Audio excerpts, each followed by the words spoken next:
A 100-yard rusher in 16 games, and that changes right there on cue. He's into the triple digits. Taking a deep shot. Brown is down there, and he's got it! Oh, what a catch! They're coming. Fields is in trouble. Racing away. He's sacked again. Myles Garrett, a career day. Living in the backfield. 4.5 sacks. Maybe this time. Keeping himself untouched into the end zone. Have you ever felt? The pump fake. Are you listening? On the play. That's intercepted by Wilson. Ball's out. Oh, look, ball is out.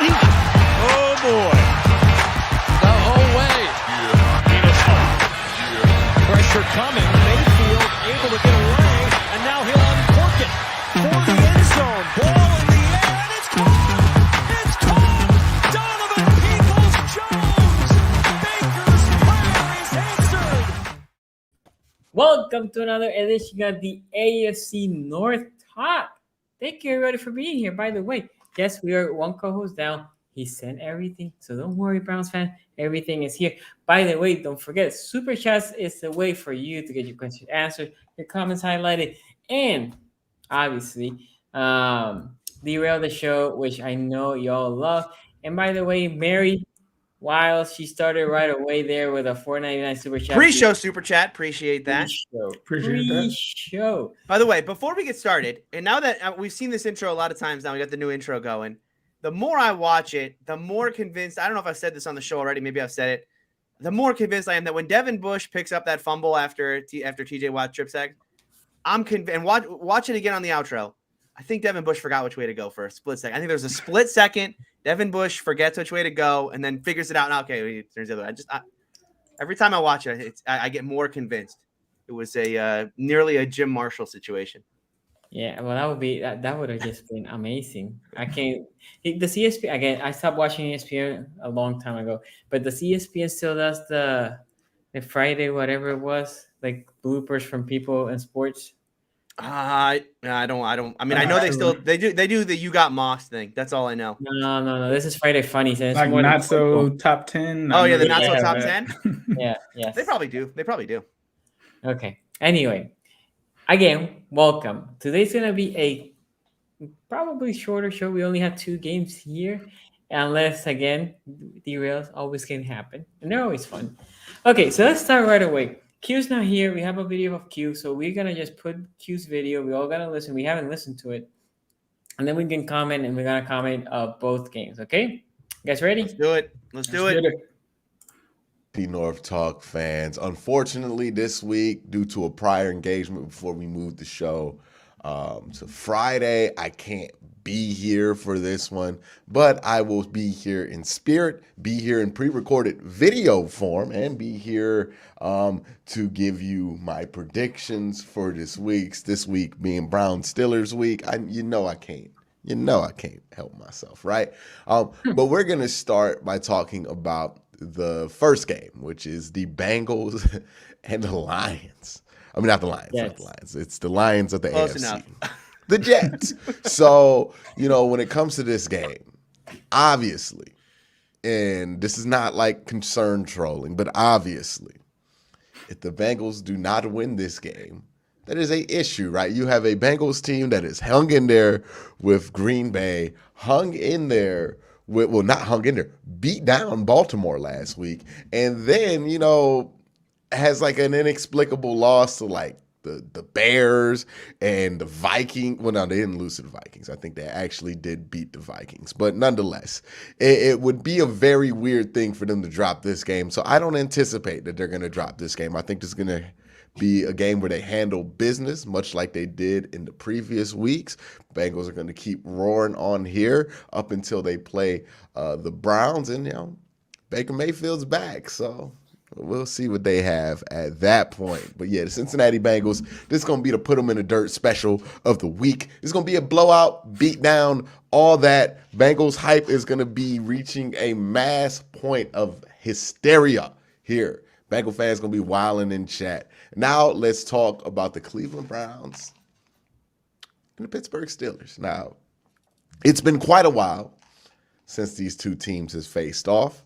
I think the last time they faced off was actually the wild card game on NBC. I think it was the highest rated wild card game of the weekend, watched by 50 million people, according to Nielsen. And, you know, if my memory doesn't serve me correct, and Tony, you can help me with this, even though this is pre-recorded. Tony, you can tell me. I believe the score was 28-0 by the end of the first quarter. Was that it? Huh? Was it a beatdown? Remember? Was it a beatdown? Was it a got a little away from him? But remember, the Steelers won the second half of that football game. Perception didn't lose. They ran out of time. How people view the Pittsburgh Steelers ever since. Second half team. I'll wait for your response, Tony. They didn't lose. They ran out of time. I've said this plenty of times. They ran out of time.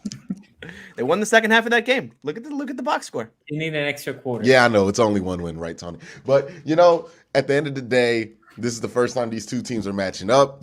And, you know, honestly, as much as I love to joke about beating the Steelers, this doesn't seem like the big game it was the last 2 years for both teams, right? But both teams are worried about other things. The Browns, Baker Mayfield just coming back. It's confirmed that he's going to play this week. He's going to be the starter. So how does he look with that shoulder injury? And look, I know a lot of people are concerned, but Baker actually looked fine before all that swelling took in after the hit when he came back versus Arizona. So I expect him to look okay and be Baker Mayfield for the most part. But the real question for this game is Myles Garrett and that Steelers offensive line, right? Can the Steelers have any real answer for Myles Garrett? Like, they're going to do something for Myles Garrett, but is that going to be a sufficient enough answer? I don't think they have a sufficient enough answer. So I think the offense is going to have a hard time getting off the ground against the Browns. And also, I think the offense is going to be able to find some holes with Pittsburgh. Pittsburgh has really good pass rushers. Not much elsewhere, right? The run defending has not been great since they have all of their defensive tackles on IR. The linebacking play has not been great. The secondary play has been, for the most part, atrocious, and the tackling in the secondary has been especially atrocious. So what I expect the Browns to do from an offensive standpoint, misdirect, run the ball, short throws, tire out the pass rush early in the game, get them tired. Once they're tired, then you take some shots downfield. Hopefully those are kill shots, and you win this game. Now, whether Baker played or whether Case Keenum, even though we know it's going to be Baker Mayfield this week, I was pretty confident about the Browns' ability to win this game. I remain confident about the Browns' ability to win this game. They're getting healthier. They're getting Nick Chubb back, full offensive line back for the first time since week 1. So you're going to have your full unit out there, healthier on the offensive side of the ball. Defensively, you're still missing JOK, but I think you can make up for it with performances from guys like Myles Garrett and Denzel Ward. So I think this is going to be a Browns victory. But guys, I'm so interested to hear what everybody else has to say. And Tony, by the way, I just want you to let me know, well, not let me know because I already know, but share the conversation that you forced me into in my latest video about the Bengals on this show. I would just love for you to share that conversation and share it honestly, because we got video evidence of everything that you were saying. So, share that thing you was talking about the Bengals being Cinderella, because I didn't say that. I didn't say that either. I didn't say that. I'm not waiting for midnight to strike on the Bengals. I wouldn't call them Cinderella. Call them a pumpkin. So, Tony, share that. They're actually what brought Cinderella to the ball. What's up? Which I believe was the carriage. So you call the Bengals? There, I said how long? I asked a question of the Bengals the Browns fans. I said, listen, how long until, because Quincy called this last year with the Steelers, right? He said, look, the Steelers, yes, they're whatever they were at the time, 8-0, 9-0, 10-0. He said, look, this is a team that at some point this is all going to come apart, and this team's going to be one and done in the playoffs. He's very right. He said, okay, well, how long are we away from that happening to the Bengals right now? Because as I said on, go ahead. As I said on what was that, Tuesday's show? Like, again, I'm not a huge believer in the idea that this Bengals team is a true contender in the AFC. I'm not saying that they're a bad football team. I know Sonny and I both got a little hate on from Tuesday's show. Bengals fans certainly not happy to hear it, and I get it, right? I mean, I do think, I think in looking back at Tuesday's show, well, I don't disagree with anything I said, and I don't disagree with anything I said on Quincy's show. I do understand from a Bengals fan perspective of like, look, no one wants to hear about how your team is not as good right after they had their biggest win in how long, right? You know, this is their biggest win in like 2 years. It's certainly a win that puts them atop the AFC North and atop the AFC. And it's like, yeah, the last thing that Bengals fans want to hear right now is, hey, you're not the best team in the AFC. Maybe give them a little time before we go there. But yeah, me and Q had a little fun at the end of that video. Tried to get his comment section riled up. We'll see how it ends up. I guess Sonny had to go for a second. So Ace, let's start in right here with your thoughts. The Bengals coming off of that huge win against Baltimore. As Q said, everyone is looking forward to Bengals Browns next week. That, of course, is going to be our marquee matchup on next week's show. But sandwiched in between is this game against the Jets. We don't talk about look-ahead spots, but is this a look-ahead spot here potentially for the Bengals? Potentially. Before I get into it, I just want to get off these super chats because I know Sonny did head out. There's a $2 super chat from Dakota Holcomb of $2 says, put Ace on the top of the screen, please. Thank you. Appreciate that. We do have a brand. The division winner goes on top right now. And then Anime Tree says Garrett needs to yell trick or treat every snap. And then Russ ENT said Tony on Q's preview show said that the Bengals are fake. I did say but responding to the Jets one, it is tough not to overlook this one. And I think like even as a Bengals fan, we haven't overlooked anybody because we're just at the point where every game is the game and you have to get any win that you can get, right? But it's becoming somewhat hard just because you see Zach Wilson go down and then you're like, okay, well, now it's, potentially Mike White or Joe Flacco. Then the news comes out, no, it's not going to be Joe Flacco. It's Mike White. Okay, all right, well, we still have something to defend because they still have Corey Davis. Breaking news today, Corey Davis apparently got hurt in practice the day before. So now you'll see Denzel Mims instead. It's not a game that I think that the Bengals, though, themselves are just overlooking this team because I think we can all say, as Bengals fans, we can relate to where the Jets are at right now, right? You got a new head coach, you got a young quarterback, and we came into that season 2 years ago knowing some of the issues that can happen there. And then you throw injuries on top of it. This is something that the Bengals fans have seen before. That can completely dismantle a team. But I think that the thing is you can't overlook any team in this league, especially every Sunday. And with that being said, this has to be a game that you win convincingly. And I think that you just get out of there injury-free. I think that that's the goal. So I think that you have to establish yourself early and often. This is a Jets defense, even though they did give up 54 points last week. This is a defense that does have some players on it, right? And that's not a shot at the Jets or anything like that. They still have Quentin Williams. They still have some talent there. CJ Mosley returns, I believe, for them this week after being out for a while. So you don't want to put yourself in a spot where you set yourself up on the road. On the road is completely different. You don't want to set yourself up into a trap game where you start to repeat some of the habits that you had earlier in the season.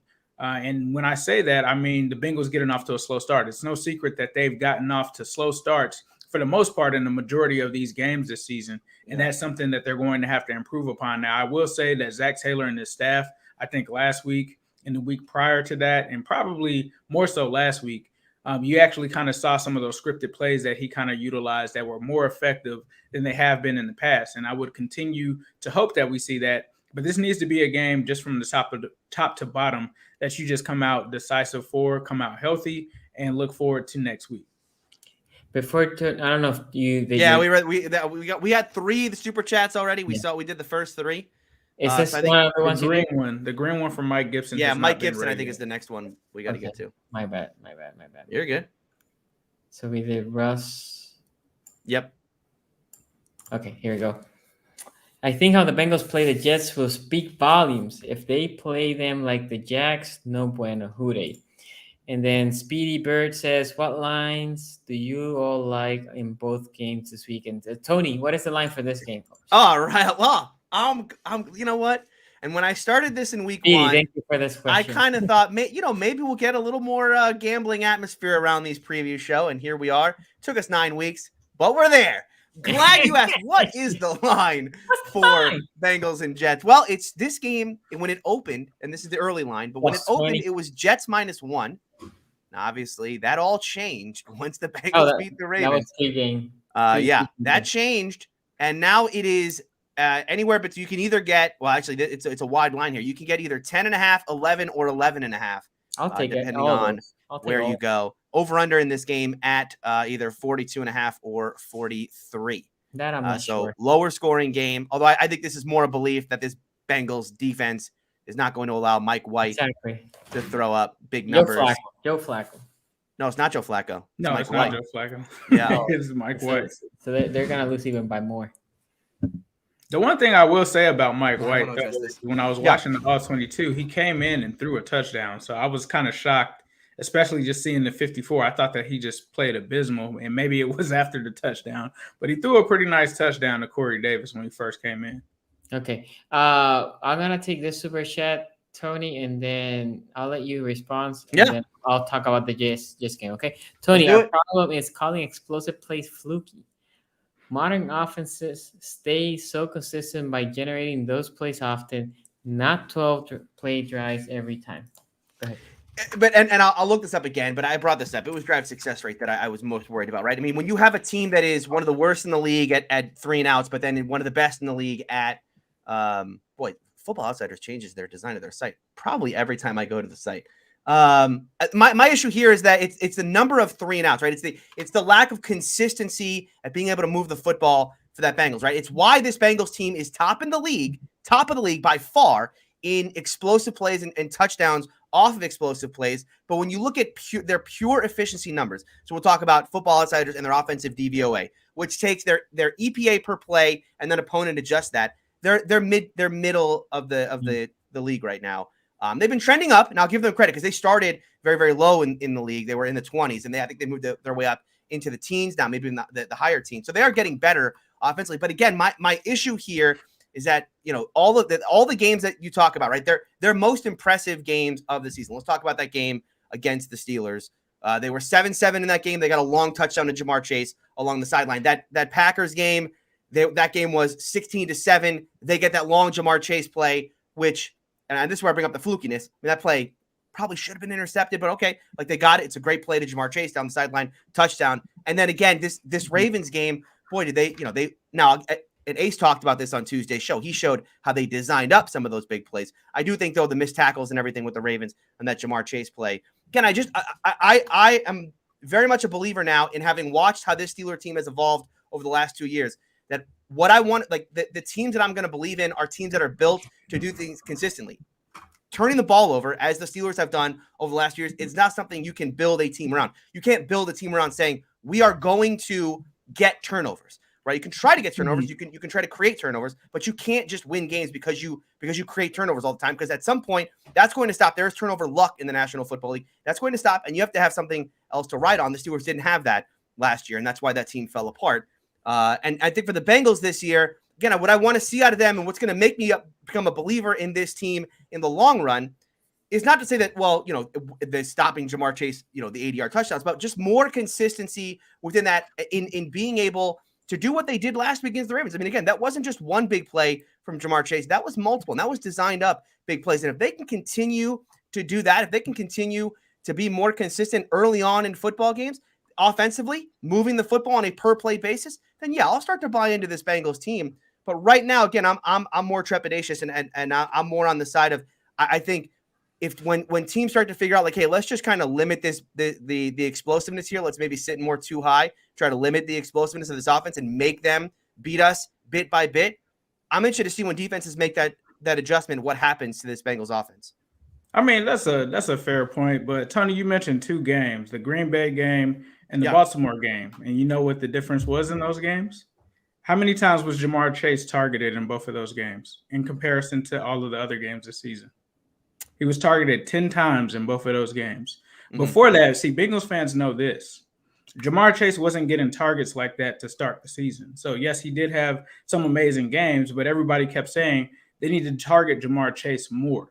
You talk about the Detroit game, he only received 6 targets. You talk about the Pittsburgh game, 5 targets. You talk about the Chicago game, 4 targets. The first game against Minnesota, 7 targets. The Bengals haven't even really been targeting Jamar Chase like that. And a lot of people feel like if they give Jamar Chase 10 targets, it's more likely that the offense will play better and that Jamar Chase will continue to produce, because it's not like this is a guy that Joe Burrow does not know. He has literally had success with him at the collegiate level and will have success at the NFL level. I do agree with you saying that the Bengals did have some kind of up and down production in terms of that, especially in the first half. But as far as the second half, the Bengals have always been efficient in the second half. It's just been kind of that streakiness in the first quarter of the game. But I do feel like the more targets that they do give Jamar Chase, the more it bodes well. And I think teams should try to double team them, right? But when you do that, the issue is that now it's going to open up Tyler Boyd, it's going to open up Uzama, and it's going to open up T. Higgins as well. And so that'll be what we have to see. But the fact that they were able to do that against Marlon Humphrey, who I believe is one of the best corners in the league, I would think that teams are going to have to stop playing straight up man on Jamar Chase. Yeah. Okay, Yeah, so we'll see.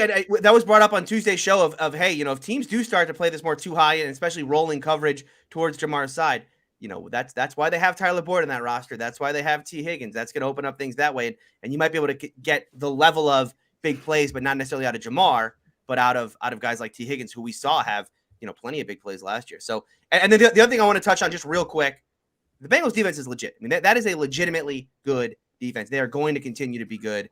I don't think there's anything that you can really at this point to and say, well, there's cracks there showing defensively. My issues with the Bengals are all on offense. Yeah, so John Morgan says Jamar Chase takes it 82 yards to the house, and Tony somehow calls it a weak. Right, but see, this is where and Steeler fans used to yell at me about this last year because people would say, oh, Minka has 2 picks, and you call that a weakness. Yes, I do call that a weakness because again, that you can't count on that, right? Zach Taylor's not going to the playbook and saying, let's call up the 82-yard Jamar Chase touchdown. The same way Keith Butler and Mike Tomlin last year were not calling up the here's the Minka pick 6 play, right? When the pick 6 stopped happening, when the Steelers stopped being able to get turnovers at the end of the year, they lost 5 of their last 6 games. And in 4 of those 5 games, they did not get a single turnover. If the Bengals are unable to create big plays, 60, 70, even the 40-yard plays, if they're unable to create the big plays they're doing now later on in the season, what do they have to fall back on offensively? Can this team be a team that can generate longer drives, sustained drives down the field? This is my big question going forward. I'm not saying that this is the reason why he went 82 yards, but before we came onto that show on the preview, I said that Jamar Chase is rare because he not only has the speed, he has the strength too. So he's not an easy guy to tackle. He's almost kind of like a running back playing the wide receiver position at some point. But no, there isn't a play, to Tony's credit, that you could just say this is going to be the 82-yard one. But you do know if you do get Jamar Chase in space, he does have the potential to either burn you deep or do something like that. Yeah, that's the part of this. Go ahead. The only thing that I introduced to this, because I was highly annoyed last week. Were you? As Bengals fan, next time the Ravens win, watch me criticize the Ravens. Now, I know now that when y'all win, Jesus play. There's no power in this game. No, let me finish. Let me finish. All right, okay. And by the way, put it in the chat that I'm salty. I don't care. That's all I'm saying. You win, you can still learn from wins because you know what? There's plays that you're like, shit. I mean, I might got lucky here. That's all. That is all, right? And last week when I criticized y'all in some plays, and only some plays, because I did say that the defense was legit. I did say that they should be the favorite to win the AFC North. I give credit to the O-line. I give credit to Joe Burrow. I just said there were some plays. I don't even call it fluky. That the Ravens, I criticize my team and let the big plays happen. That's all I'm saying, Bengals fans. Shit like that happens. Happens to the Ravens too when they win. We got lucky in a couple plays and we made a big score. That happens. Even when we win, that happens. So that's all. Anime Tree says, I feel Baker will be injured by the end of the first. Let me talk about this Bengals Jet before we talk about the Baker game. Well, not the Baker, the Steelers Browns game. Look, Bengals fans. Y'all should win. Y'all should win. Now, I will not go as far as Ace. Ace said basically if you don't win convincingly, it's bad. And somebody else pointed out a super shot. If I'm you not don't saying win, it's bad. I just think that you're expected to beat them. yeah, no, I understand that, but if you lose, there's a problem, right? Because as I said before, right now specifically, I said that to Tony last week. Bengals have all the tiebreakers right now. You lost to the not to the Browns, to the Bears and to the Packers. Who cares? Who cares?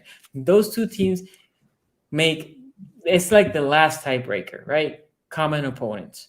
But before that, there's an AFC record and there's all the other ones. Now the Jets lost. If you guys lose, I'm not predicting that. That hurts because that's an AFC opponent, right? You lose to the Jets, and then you can legit say, damn it, I wish I would have lost to the Lions and we would have beat the Jets. Because by tiebreakers, that's how it works. That's how it works. So saying all that, I'm not expecting y'all to lose. I'm expecting you guys to beat them. But if you guys, for some reason, win in a close one, right? Could happen.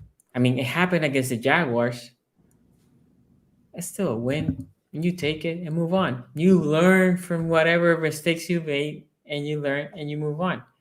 Okay, we have one more super chat here. And by the way, like I said, I'm predicting if I was betting this game, I'll take plus or minus 14 or whatever it was, Tony, minus 10.5.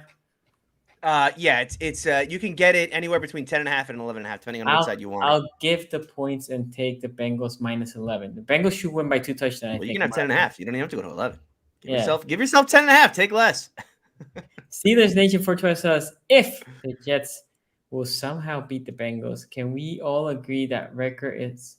No, I wouldn't agree that because I also let's see what I know, right? It's one game sample size is not to determine a season. Second, any given week, any given opponent can have a bad game. Like for example, if for some reason Joe Burrow comes, and I'm not trying to jinx or predict. I'm just trying to answer a question before all you get into your feelings. Yeah. If for some reason Joe Burrow comes and throws 5 picks, and Jamar Chase drops 3 balls, right, and Boyd drops a couple of balls, and then they lose by 10, I don't know. And I'm here. Will I come here and say like, "Yo, you guys are trash"? No, I'll say you had a bad game. It's a bad loss. I will definitely say that. But we can all agree that would be a bad game because I don't have a same thing that I said like best in the AFC North. You should be. Are you the best in the AFC? I need to see more to use crown base in the AFC for the Bengals. Trending that way, maybe. But if you get a bad loss, I wouldn't call like, yo, that's horrible, right? You're done. No. You can have a bad loss in a whole season. That will hurt. That will sting. That will make me happy. I will say that because the Ravens are playing will go back to first. But nah, if they lose, that doesn't mean that the record's fake. What are you thinking, Ace and Tony? No, I mean, again, it's hard for me to say, like, do I think their record is fake? I mean, right now I'm saying I don't. My take on the Bengals is that they're not as good as their record indicates, meaning that their record indicates they are the best team in the AFC North, they're the best team in the AFC. I just don't. Again, these are things that I don't believe in. Now, we'll talk about this game in particular, like this matchup. I think the great thing about having a great defense and elite defense like the Steelers have had for the last 2 years. So when you play a team like this, where it's like Mike White at quarterback, you just, you have a real sense of confidence going in because regardless of all the problems we talked about offensively, and I said like, oh, what if Jamar Chase doesn't go off? And what if this team has to, go on more long drives? And we talked about the problems with the Bengals getting started in games. The Jets, it's not like the Jets are going to get started early in this one, right? I don't think you have to worry about, well, what happens if the Bengals fall down 14-0 early? Like, what's going to happen then? I don't think the Bengals have to worry about that in this one because their defense is very, very good. And this Jets team is not good offensively, specifically not going to be good because of the play of their quarterback. So my only prediction on this game and my only thought in this game is I see this line and I see like 10.5 and 11.5. This is where I start to say, okay, are we sure that the Bengals are good enough right now to be laying this many points on the road? This is a game in New York. It's in New York. Home and road matters in the National Football League. Is there a blizzard that day? The Lions game is in Detroit. Yeah, but the Lions game is a dome. I'm just saying, unless there's it's a road game. Yeah. In respect to the road game. But the problem is, tell me what offensive challenge that the Jets present their defense. No, right? I'm not saying the Bengals are going to lose this game. I'm not saying the Bengals are going to lose this game. But I'm this saying is why merely I'm from saying the a blowout. Vegas line perspective. Are we sure we're ready to say? Yes. Like I believe the Bengals have the third highest win or spread of any team this week. And I think the highest spread of anyone on the road, even higher than I believe the Chiefs are playing. Who are the Chiefs playing this week? Someone not good, and they're only like 9-point favorites. We're ready to go there with we're there with the Bengals already. Because again, I made this point like Vegas doesn't believe yet, and neither do I. Well, Vegas is coming around today, and I may take the points. I may have to take the points. It's just on a principle. There's a totally principle. 11.5 is too many points to be for a Bengals team on the road to be laying right now. So I'm not going to say the Bengals are going to lose, but if I'm gambling on this game from a principle perspective, based on what I think about this Bengals team, I can't justify the Bengals laying 11.5 on the road right now. Yeah, I'll gladly do it, but go ahead, Ace. What do you think? Yeah, I think back to the comment, is the record fake? People that have actually watched this Bengals team know that they should be 7-0 right now. They potentially could have been 7-0. So 5-2 is actually under what they should have been because they missed a field goal in the Packers game. So they're 6-2 there. But the other thing that people forget about in that Bears game is that if Trey Hendrickson makes that tackle when Justin Fields runs for the first down, and that allows the Bears to run out the rest of the clock, if he doesn't do that and he makes the tackle, then they're punting it back to the Bengals, who give it right back to Joe Burrow after he threw, 2 touchdowns in a row, to come back and just kick a field goal to go to overtime, let alone come back and score a touchdown. So, like, when people say that the record isn't real, and it's not just Bengals fans saying this. If you listen to mainstream media, there are some people saying this Bengals team could be 7-0, could easily be 7-0 right now. So do I think the record is fake? No, especially after the game with the Packers. Like, when we played the Packers with them coming in and the way that they played, the defense playing as legit as it has been, Jamar Chase with Joe Burrow, and then you follow that up with the Ravens game. I did not think it was going to be like that. I knew that we had a chance, but I did not think that. I can't sit here and say that the record is fake, in my opinion, just based off of the strides that this team has made since then, the ways that they're trending up, the way that the AFC has played out. It's not the Bengals' fault that the Chiefs are choking this year. It's not their fault that other teams are not performing the way that they should have been. Because if you ask me at the beginning of the season, are we going to beat the Chiefs? No, I wouldn't think that we could be first place in the AFC because I assumed that would be the Chiefs. But the Chiefs just happen to not be as good this year. And we're in a position now, which is crazy to even fathom this, but I heard someone say this earlier, the Chiefs might not make the playoffs. Could you imagine that? Like, just think about the Chiefs not making the playoffs because you got the Chargers over there, you got the Raiders over there. So compared to the Bills, yes, that's a valid argument. Are they better, or are we better than the Bills? You can't really say that because the Bills have a great defense as well, great offense. So no. But at the end of the day, you also have to look at which teams these two teams actually play for the remainder of the schedule as well. And I think that's why Bengals fans may be somewhat confident, but I don't think that it's a foregone conclusion that Baltimore is out of it. I don't think it's a foregone conclusion that the Raiders potentially are out of it. But I think as of now, I think you can say this team is legit and that the record is legit. I agree. I mean, to be fair, we never believed too much in the Steelers last year. And we said, but we also said they are who the record said, right? They won the division. So Bengals are 5-2. They beat 2 out of the AFC North opponents. What more do you want from them? I don't. We'll see if it'll be number 3. Consistency offensively on a play-per-play basis. That's what That is true, but look, let's be fair. And I know the league has changed, but the Ravens won a Super Bowl just being a dominant defensive team.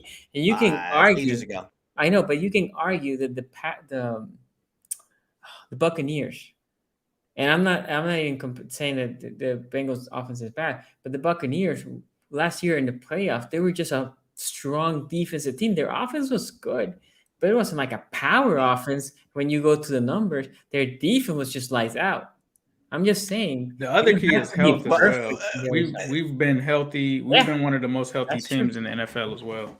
Okay, let me go through some super chats before I lose them. Professor Chaos says, "Hey Tony, do you think it is a better team the Eagles the year they won the Super Bowl or the Bengals this year?" Who do you think? Eagles were a better team. Eagles? Okay. Tony, we made y'all. This is from Zim, by the way. Zim. You did not make me a believer. Very clearly, Y'all not a believer. bums. Hashtag not a believer. Bums. I like that bums part. Mike Gibson here says draft by Jillian. Sorry, I botched his name. Draft bajillion dollar defense. Gotcha. Defense. Focus free agency. Bajillion dollars watching Lamar Jackson punch the ground after the sack. Priceless. It's fair. We're going old MasterCard meme. Yeah. I love a good MasterCard meme. The truth here says more super chats in that format, please. The Bengals are for real, and the Jets beat the Titans. That is true. That is true. And the Titans, after that, had 2 big wins, right? Yes. That's why you're right about the 1 game sample size thing. Like, you can't go on 1 game. Yes. But that's a Jets team with Zach Wilson. So there's different tangible things there. A quarterback can just be. That's why that's why I couldn't understand with the Jags game. People were like, you barely beat the Jags. It's Trevor Lawrence. Like, anytime you have a good quarterback, and the Bengals saw this last year in the games that we were in, up 28 or something, 28-0, 21-0 against the Colts. Anytime you have a good quarterback, you're going to be in a game. It doesn't matter how good the team is. I can't remember. Or how bad the team is. Didn't the Jaguars do something at the end to themselves that effed up that game? They needed to. No, they should have run a QB sneak on the goal line to take a 21-0 halftime lead. They didn't get it. And they instead settled for 0 points at halftime. And we stopped them. They tried to do some kind of run, but we stopped them at the goal line thing again. Yeah. Lawrence never. Anyway, this is not Jack show. The trip. So he was saying it's the NFL Ravens who win the North, though depleted and all. Big trust. Love that. Love the confidence. Let me see here. I don't want to miss any super chats. Oh, we got a couple more. Don Johnson here says, I don't think y'all realize who Joe Burrow is. Apparently he's Jesus. He now has reinforcements. We lost to the Bears because he was on a pitch count and was immobile. Okay. I can live with the Bengals being kings. Just now Steelers, Browns, Bills, and Titans. There you go, Electric Tyrone. Shout out to you. The list. The Steelers and Browns, I understand. Bills. Okay, it's a Ravens fan. I get it. He's saying, I'm okay with the Bengals. Aren't you guys over the Titans thing by now? No, because if you in the offseason, we had in a podcast with Taylor Lewan, and he said, I want the Ravens again. I want them because last game with them, and and he was like, they for me are like a rivalry, even though they're not in our division. It is definitely a rivalry. Yeah, I mean, you guys nearly came to blows at the end of the game in the regular season last year. So anyway, let's move to this Browns Steelers game. I'm gonna go here with Ace first. Ace. Browns Steelers. I mean, this is a game that Baker Mayfield is returning. But the one thing that sticks out to me on this, and we've seen this majority of the season, is that the Browns just aren't a healthy team. You talk about Jadeveon Clowney looking like he's going to be out of this game because he was questionable, did not practice all week. You look at some of the other players here, Donovan Peoples-Jones, who is a guy that's kind of come on for them at least this year with Baker Mayfield, did not practice. He's looking like he's out. So we're going to see more of that Baker to OBJ chemistry, I think, on display this weekend. And then you also see that they have Denzel Ward, did not practice and is out. So even though they're getting back Baker Mayfield, they are missing some key players. But even with those players being out, I think that this is a game that they cannot afford to lose. And we've seen them rise to the occasion without Baker Mayfield, without some of these players this season against some teams. And I'm going to stick with exactly what I said before the season. I think that the Cleveland Browns are going to sweep the Pittsburgh Steelers this year. Myles Garrett against that offensive line, he's going to wreak havoc. TJ Watt may wreak some havoc, but I feel more confident in the Browns offensive line against TJ Watt than I do the Steelers offensive line against Myles Garrett. And I also think that in terms of Ben's limitations, I would be more concerned if he could go down the field against a Browns team without Denzel Ward. We've seen this season, he's not been able to really do that. So I think that the Steelers have a chance in this game and that this game can be interesting. but the Browns need this one in a bad way, especially with the Bengals game on deck.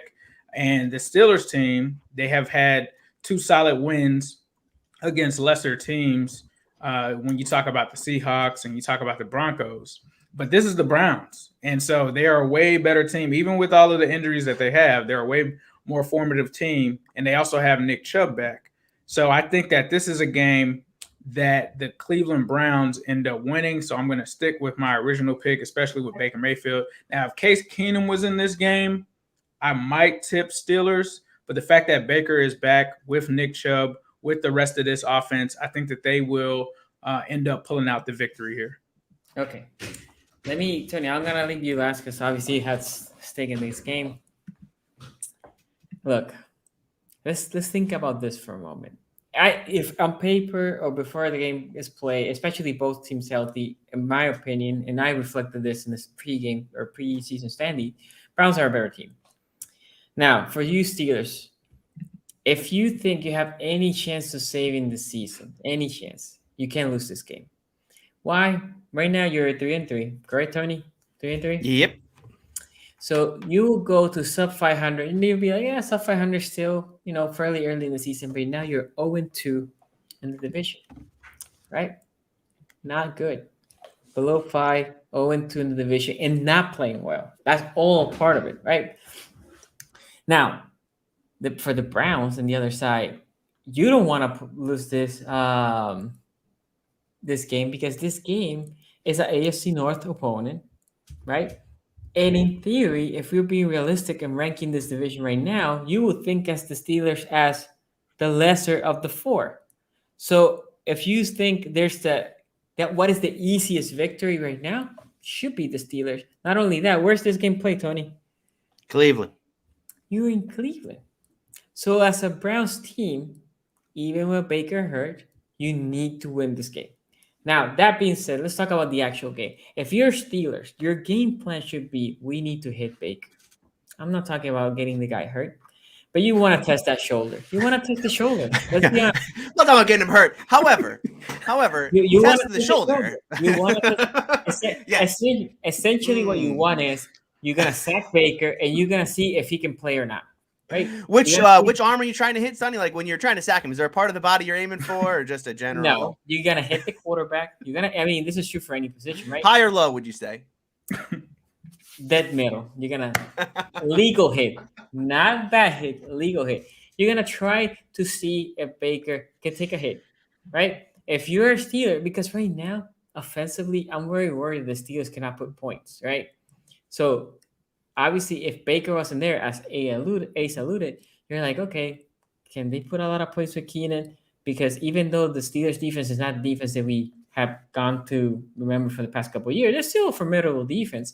With Case Keenan not throwing more than 10-yard passes, this defense now can clamp down a little bit, play more on the underneath, try to suffocate the running game, and let's see if Case Keenan beats it. Obviously, if Baker's there, they can do more. The Browns can do more. Baker is a better quarterback by far. So if the Steelers have a chance, they need to choke the run and hit Baker. And if Did you just say a hurt Baker Mayfield is far better than Ben Roethlisberger? Did I? No. Oh, okay. I was just making sure. Okay, but let me rephrase. Hurt Baker as the hurt that Baker has right now, I think is better than a current Big Ben. Yes. Oof. Yes. If Baker had a different injury, right, like the throwing shoulder, maybe. So not a healthy Baker, a hobbled Baker is still better. It all depends what injury you have, right? It all depends what injury you have. But I think, Big Ben done anything that you're like, okay, yes, convinced. Here you go, right? So anyway, I think this game right now, as it's presented with the players that are playing, I think the Browns win. I don't think it's a blowout, though. I think it's going to be a closer game. I think it's going to be like a touchdown game, like by 7. It might be by 7 in like late in the game, right? But I think the Steelers have a chance if the defense comes in place. I think offensively, if the Steelers for some reason offensively had coming to Jesus moment and they just play lights out, then definitely this position can be different. But talk about not proving anything throughout the season. They haven't proven that in 6 games. For the Browns, make sure Najee Harris doesn't go off, and that hasn't been hard this year so far. And then make sure there's no big plays, because big plays will kill you, right? If the game is close and now there's a bomb to Deontay, but obviously that can change the game. And then if Baker's hurt and you can really not push the ball that much, and now you find yourself down by 10, for example, well, that can definitely change your game plan. And then you can be more predictable. That defense for the Steelers can key on. So I think the Steelers have a shot. At the end of the day, I do think the Steelers have a shot. They just need to. There's a lot of points to exploit with the with the Browns on offense. They should take advantage of them. And when the Steelers are on offense, you just need to be a decent offense. On the other side, the Browns defensively, you have talent. Make sure you harass Big Ben, right? Because the reality is Big Ben is not mobile, and you have the players in that D-line to come and get Big Ben. So come and get Big Ben. Same thing. Both D-lines need to find a way to hit that quarterback. And on the secondary, again, don't allow the big play for the Browns, and I think they win the game, but I think it's going to be a close game. Okay, Tony, before you go, let me go through some super chats real quick. The Trip, shout out to you, man. Thank you for the donation. Steelers 28, Browns 13. Oh, my God. Ben is cooked, but the Steelers are not. Baker is burnt, not healthy, and we'll try to overcome injuries. That's a big mistake. Is that the only super chat that we have? I believe it was. Yeah, we haven't had one in a minute. I don't know what the line is, by the way. You would hope. I'm not gonna speak for them, but you would hope, like in a divisional game like this, if Baker wasn't 100% healthy, that they would not play with fire in a game like this to risk a division loss if Case Keenum is the better option between the two. Yeah. Well, here's okay. So let me address a couple things. Let's first off, I mean, Sonny, you talked about this game being potentially must win for the Steelers. I've heard people say that in the past. I do really disagree with that, though. I understand the division record matters and whatnot, but look, let's be honest. This team is not going to be fighting for a division title this year, or certainly doesn't seem that way with how well the Ravens. I know, but tiebreakers, I guess I agree with you. But AFC, that's another AFC lost, right? Yeah, no, sure, but accumulating AFC loss, not AFC North. Forget about AFC North. Right. AFC losses. But the Steelers, I mean, like what's going to matter for the Steelers at the end of the year is like, can they accumulate the number of wins it's going to take to make the playoffs in the AFC? As I've said, I think the AFC is not as good as people thought it was before the year. I do still think that 9 wins can get you in. Tiebreakers will matter at the end of the year. And look, this while yes, this is an important game for the Steelers because it is Cleveland on the road. The Steelers have winnable games coming right after this one between the Bears and Lions, right? So I don't think this is like any sort of tailspin type loss. The Steelers have the Bears and Lions at home coming in after this. Steelers have just beaten 2, bad teams, right? I mean, let's be honest. The wins the Steelers are coming off of are not like, change your outlook on the Steelers type of wins. So they've shown that they can, what I think the Steelers have shown in the last 2 weeks is that they can win the games they're supposed to win. This week is about, okay, can you win a game that, like everybody's saying here, I mean, you are a 4-point underdog on the road. Can you win a game that no one really thought you should win this game coming into the year? I mean, everybody had the Browns as a contender. And I think what's interesting about this matchup, it does. I talked to Quincy about this on his channel. He talked about it a little bit on his video. This is a more muted Steelers-Browns week. And it's certainly not the big, showdown matchup that it was even 9 months ago in that wild card game. And it goes, what's the title of this video, Sonny? What'd you make the title of this one? Avoid the bottom or something like that, because that is really what we're playing for now. These two teams went from playing a wild card playoff game to now the loser of this matchup will be on the bottom of the AFC. I mean, the Steelers have certainly fallen off this year. The Browns have as well, though. I mean, I think the other thing we need the Browns have fallen off this year from where they wanted to be. The Browns thought they were going to be the Bengals right now, and instead the Browns are down there, competing for last place. And that's what I think makes this a much more muted rivalry or much more muted week, a much more muted game between these two. I think the problem for me looking at this game stylistically, how this game is going to play out on the field, the X's and O's of it, I do think that both offensively and defensively, I think the matchups favor the Browns for these reasons. First of all, the Browns are a rushing football team. They want to run the football first and foremost. That is how they make their money offensively. Everything that they do offensively stems from that. All the play action, the motions, and all of that they do stems from them being able to run the football. And the Steelers against that Seattle team and even against Denver at the end of that one were very bad at stopping the run. They've been getting worse ever since Tyson Alualu went out. They have not gotten good defensive line play from guys like Chris Wormley, guys like Isaiah Buggs, Henry Mondo. Those defensive line, these reserve linemen who have had to come in because Alualu's hurt, because Tuitt has been out for the season. They just have not played well. And that's what led to guys like Alex Collins going off on this team in that third quarter. And so when you fast forward, I understand that the Steelers have probably spent the last 10 days or the last 2 weeks figuring out how they're going to be able to stop this Browns rush, but they're not going to do so from a personnel perspective. It doesn't seem to me like there's a magic savior coming in from off the bench or off IR or off the injury report to save this Steeler run defense. It's going to be those same guys. Maybe they'll use Isaiah Loudermilk, their big fourth-round defensive lineman, a little more in this game. He's a big body, potentially can use up more space. I think one of the big things this defensive line needs to do is keep that second level cleaner than they did against Seattle.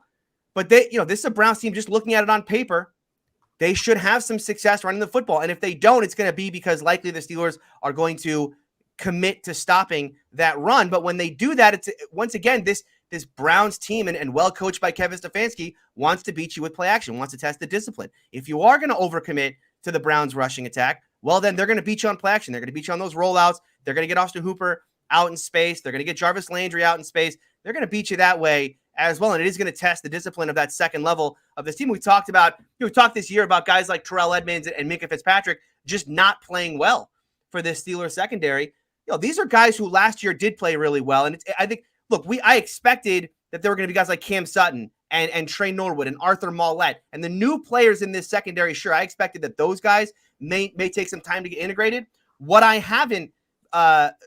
didn't expect and what I have been surprised by is the drop in the level of play of guys we thought were good, knew were good a year ago, and have really fallen off. And by that, I mean guys like Cam Sutton, guys like Terrell Edmonds, and guys like Minkah Fitzpatrick, who just, again, have not played to the level we've seen them play in the past. I do think there's another level for this defense to get to, but we'll see if this is the week. As I said, this is a matchup that right now on paper I think has to favor Cleveland because their offensive line is healthy. The Steelers' defensive line is not. It's not getting any healthier. There's no health they're going to bring in unless Tuitt magically comes off of IR at some point. So I think that matchup right there favors the Cleveland Browns. And then going over to the Steelers' offense, the Browns defensively, who are the teams that have really been able to light up this Browns team? We see this Browns team play really, really poorly this year. I mean, some of the worst defense in the National Football League at times. But who are the teams that were able to do that? It was quarterbacks that were able to beat you at all three levels, right? Quarterbacks that were not just going to kind of dink it and dunk it, but we're also going to work that second level and even work the deep ball in. And that's where this defense and the routes that teams were running, this defense got lost in that. The Steelers right now are not that team because of the limitations of what Ben Roethlisberger wants to do with the football. The fact that he does not want to work that deep middle of the field means that you're not going to be able to exploit the kind of weaknesses that this team has. And you're likely going to have to use the same game plan this team has had for the last couple weeks, which is to get Najee Harris, try to get Najee Harris going as quickly as possible, and then use guys like Deontay Johnson in a more catch and run situation. Couple interesting notes here.